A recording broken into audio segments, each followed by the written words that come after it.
Major Garret Schmitz, the United States Air Force, is one of their F-16 demo pilots. And the F-16 demo, one of many demo teams in the U.S. Air Force, is one of the most dynamic demonstrations that you'll see in all of demonstration flying. Now, one of the first questions I want to ask you, sir, is we've seen a tremendous explosion in tactical demonstration teams over the last few years.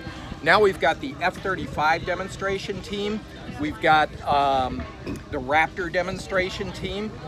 One of the things that I think people might be interested in knowing is that the F-22 Raptor demo team and the F-35 Lightning II demo team kind of represent fifth-generation aircraft, whereas the F-16 is a little bit more of a classic legacy aircraft.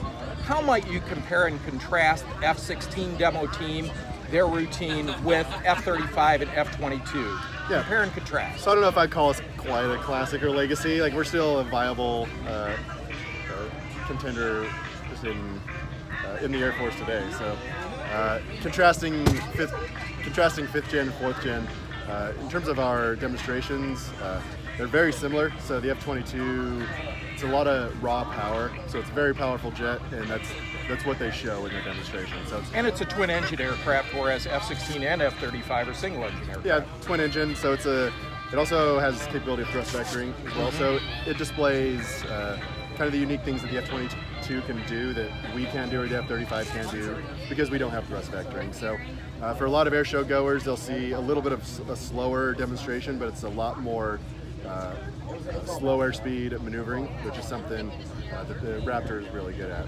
Compare that to F-35. F-35 demonstration is very similar to our demonstration. It's a more powerful jet, but it's a heavier jet. So if you watch F-35 demonstration, watch the F-16 demonstration, they're very similar. Both single engine, both non-thrust vectoring.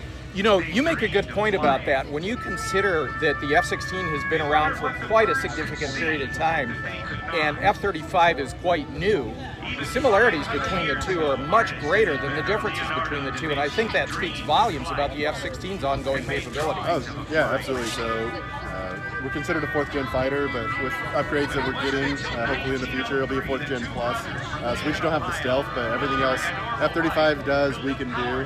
F-35 obviously is an amazing aircraft, essentially built to go inside places that we can't go, is a non-stealth fourth-gen fighter.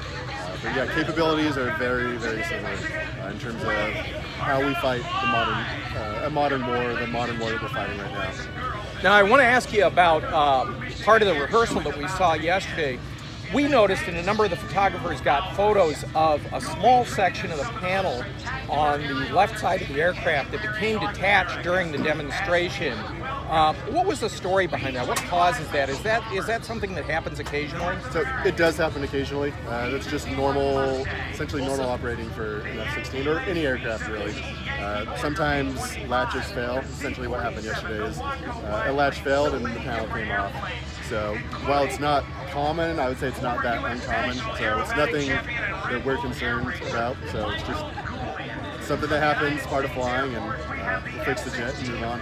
All right. Yeah. Well, we also noticed that the Heritage flight continued after the panel separated, and you couldn't tell. The demonstration didn't change at all. Nope. Yeah. So I didn't actually know about it until after I landed. So it's not something that you can hear. It's not something you can feel. Affects the demonstration. It essentially has no effect on the demonstration. Do your ground observers say to you, "Hey, you lost a panel"?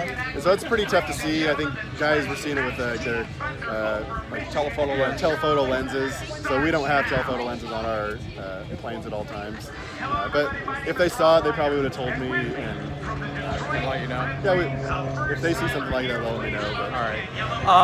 I don't mean to put you on the spot with this question, but I think a lot of readers will wonder this.